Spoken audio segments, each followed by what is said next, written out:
sons. Where's Patrick? My son Patrick. He's at the table. I encourage you, and I wanted Rachel. I was so moved by Rachel and Andrew. Your story. I want everybody. Make sure you get this. It's not over till you win. I want to give this to you. I was just encouraged by you and your husband. All right? Yes. Oh, you got. Yeah. I understand you speak. Yes, sir. I'm a speech coach, so I'm going to be your mentor. I got you, buddy. All right? We got you. All right? Yeah. Anytime I have a seminar, I will, am I moving in the wrong place? Okay. So, Andrew, anyhow, I'm going to give you the hookup, my brother. All right? Very good. That's called It's Not Over Till You Win. And what it's designed to do, there's my son Patrick. He'll be out front at the table. I want all of you to get this. How many of you have children? Raise your hands, please. Very good. One of the things I want to do is I'm doing an interview with my daughter here, and we're going through what it takes to win. And so he'll be at the table. It's only $20. So those of you how many believe in self-development? Raise your hands. How many of you know in order to make it today, you have to invest in yourself? Yeah. How many know that we got a lot of negative stuff out here right now?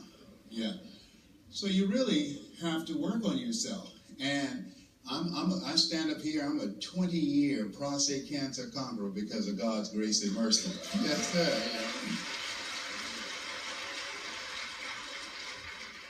Last year, my PSA, which stands for prostate-specific antigen, was 2,400. And now, because, and you're going to listen here, the value of a positive mindset and prayer and some other things I did differently, and leave your email address, that it's now 0. So I just thank God every day. Yes, every day, yeah. But I want to talk to you about making an impact. Adriana, I didn't know her from Adam. But she made an impact with me. Judge a person not by what they do, but what they do that they don't have to do. She was trying to help strangers that she didn't even know. And it cost her. They missed their flight, but then she just said, God's going to make something happen in this. And we started talking, and we had our own audience in the airport there. We were laughing, and people look at us like, well, they're strange over there. But let me share with you, how many of you have been invited by someone? Raise your hands, please. Very good. Make sure you find that person and thank them, because they saw something in you. And this is the time, ladies and gentlemen, that we have to do some things that will allow us to secure our future. I was just reading a book, I gave it to my son. I said, Patrick, why don't you read this? And it's called The Rise of the Robots. In less than 10 years, 1/3 of the jobs that exist right now will be done by robots. Those jobs will be evaporated. And how many of you know we're all one surgery away from bankruptcy? Raise your hands, please. One surgery. I never forget when I was in the Ohio legislature, I got a call. My brothers and sisters called me and said, Leslie, Mom is sick and we're going to put her in nursing home. And I said, no. And they said, we knew you would say that. And he said, Margaret, get on the phone. I said, listen to me. No. I was born in an abandoned building on a floor in a poor section of Miami, Florida called Liberty City, with my twin brother Wesley, and my mother adopted 5 more children. And when I was in 5th grade, I was labeled a troubled child. I was labeled educable, mentally retarded. I was put back from the 5th grade to the 4th grade, and I failed again when I was in the 8th grade. I have no college training. But I met this high school teacher that I eulogized him just a few weeks ago. And he told me this quote. When he asked me to do something, he told me to work this problem on. I said, I can't do that, sir. I said, why not? I'm not one of your students. Look at me. Yes, sir. I can't do it, sir. And the students started laughing, saying, he's Leslie. He's got a twin brother, Wesley. He's DT. What's DT? He's the dumb twin. And I said, I am, sir. And he came from behind his desk and looked at me. He said, don't you ever say that again. Someone's opinion of you does not have to become your reality.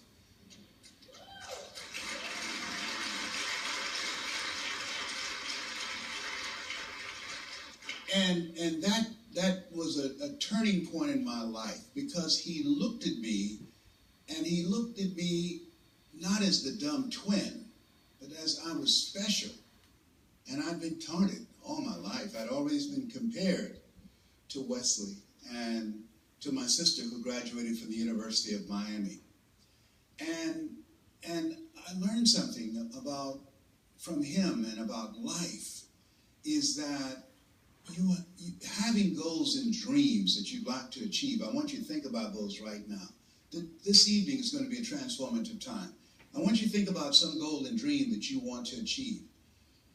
And as you think about it, I want you to think about them in three areas. Number one, some personal goals. My first personal goal was to be able to buy my mother a home and to take care of her when she got older. I took care of my mother until she passed at 89. She was a 22-year breast cancer conqueror.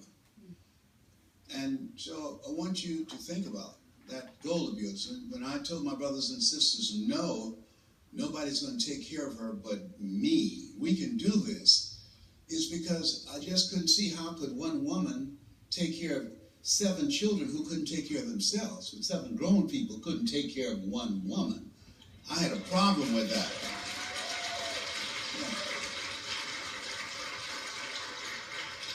I said, we will figure it out.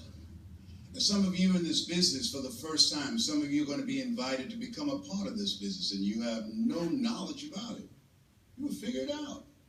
Because this is the time that you want to create, and it's better to have money and not need it than to need it and not have it. How many of you know that to be true? Raise your hands, please. People say money won't make you happy, but everybody want to find out for themselves. Friend of mine, Rita Davenport, said money ain't important, but it's right up there with oxygen. And let me tell you something, fellas. Even if you're as hopeless as I am, you got some money, women will find something cuter on you. Oh, he's got eyelashes like Tom Cruise, honey. I used to be so broke, I walked past a bank and tripped the alarm. Creditors would call the house, and my children would answer the phone and say, my daddy say he ain't home. And Pastor Brady, sometimes they would catch me. May I speak to Les Brown, please? I'm sorry, but he's not here. You sound like Les Brown. Don't you go there, big boy.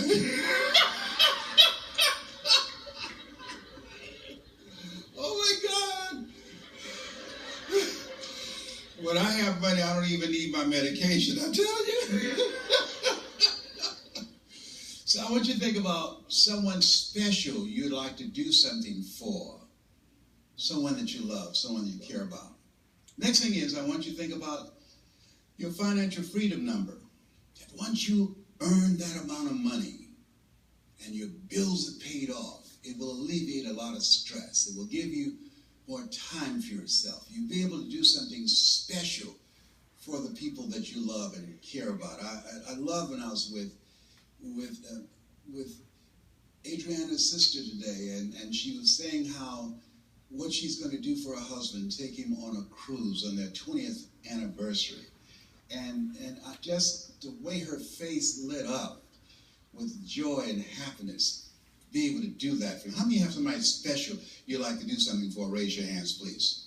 Very good. So I want you to think about your financial freedom number, because you need to be exact on that, because I'm going to share with you how you can make that happen. Next thing is, I want you to think about your social contribution.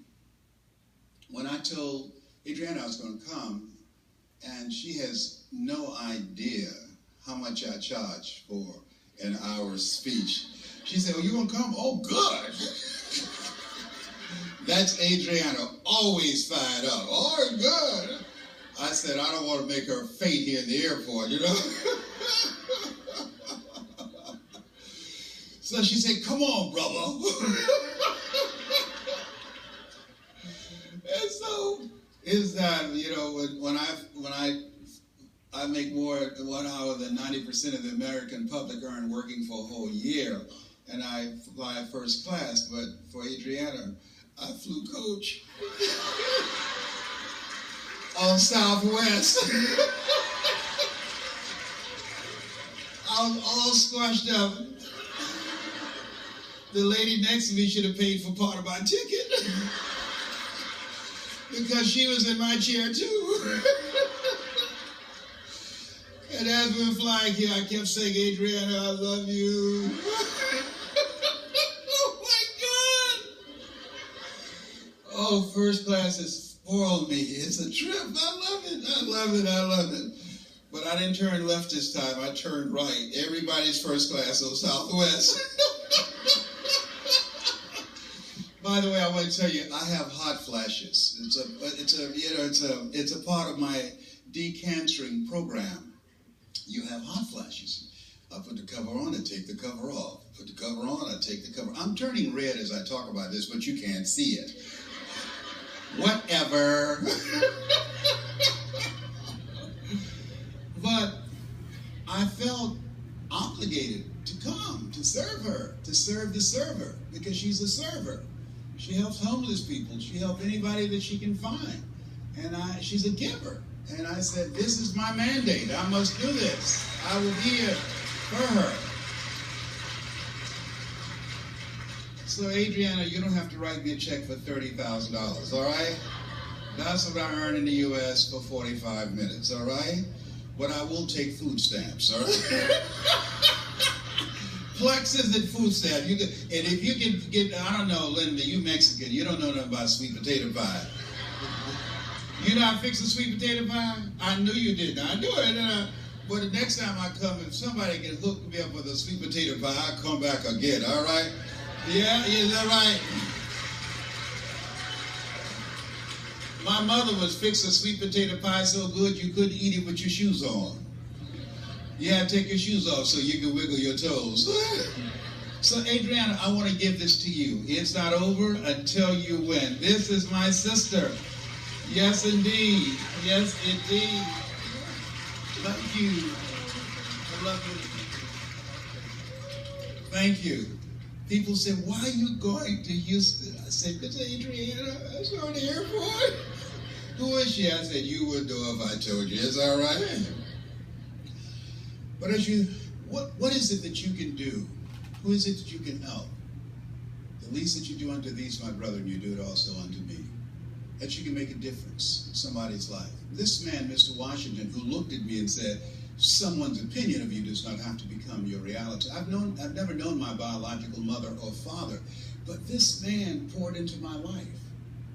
And he made me feel special. And I never forget, we had breakfast one morning in Miami. I went to see him. And when I took him back home, as he got older, he became blind from glaucoma. And so I said, Mr. Washington, he said, what is it, Mr. Brown? I said, there's something I want to say. He said, I know. I can tell there are moments of quietness. I said, there's a new procedure that's available at the University of Miami that possibly can help restore your sight. And he said, it's okay. I've seen a lot. It's all right. I said, well, anything I can do. You've been such a positive force in my life. Please let me know. He said, you always honor me in your speeches. People call me. He said, I'm fine in the darkness. I've seen quite a lot. And as I was walking with him up to the door, and I put his hand on his door, I said, don't forget, you call me if you need me. And as I was leaving, he said, Mr. Brown, there is something. I said, what is it, sir? He said, come closer. He said, I don't know what I did or said that impacted you. I've had thousands of students, but it's only been one you. He said, whatever I did or said that caused a shift in you, he said, what you can do for me is pass it on. So as I speak to you this evening, I'm passing on to you something that was given to me. It was love, it was compassion, it was generosity, something that I didn't earn. I did not do anything to get it. And as you think about the goals that you want to achieve, let us say together, it's possible. Say it again like you mean it. I can tell you what's very important, and I was talking to Jared, that as you look at your goals and dreams according to your faith, be it unto you, that you have to believe that it's possible, that you have to believe in yourself, believe in your dream, and believe in a power greater than yourself. No one could have told me, given my circumstances, both my parents stood up right now and said, hello, son, I would not know either one. No one could have told me that I would have been able to give lectures at various institutions, Harvard University. Last 3 weeks, I was in Switzerland, and I was in Stuttgart, Germany, and spoke to 25,000 people in Poland. And as I travel around the world, and I don't tell you this to impress you, but to impress upon you, you have talents and abilities and skills in you that you don't even know. There's a book I want you to write this down called The Road to Your Best Stuff. The Road to Your Best Stuff by Mike Williams. It were not for him, you would not know this Les Brown. I wrote the foreword for that. I cried like a baby when I wrote it, because to think that if I had not met him, that I would have died, and this Les Brown that you now see, I would have never known.